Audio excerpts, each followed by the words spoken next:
انا مزروع في دماغي ان الشخص ده غلبان وطيب ومسكين وضحيه، وعلى طول ما يقصدش، وعلى طول يا عيني غبي كده في نفسه وبتاع.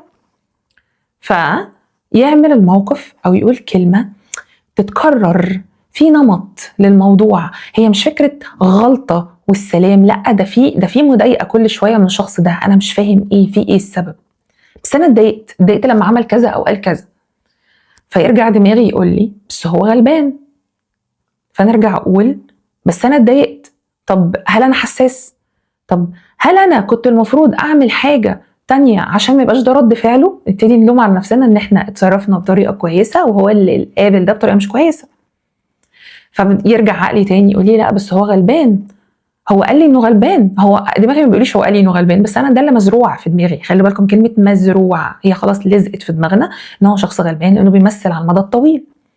فيرجع اقول طب انا اتضايقت ليه، وارجع احلل في الموقف، وافضل دماغي تاكل في بعضها، افضل احلل في الموقف. طب يا ترى كان يقصد، طب يا ترى عن السبب، طب يا ترى معرفش ايه، بس هو قال لي انه غلبان، وهكذا. عشان كده اسمها اللوب، حلقه مفرغه اللي بيدخل جواها بيضيع. جايه هنا بقى عشان اقول لكم ازاي تطلعوا من الحلقه دي.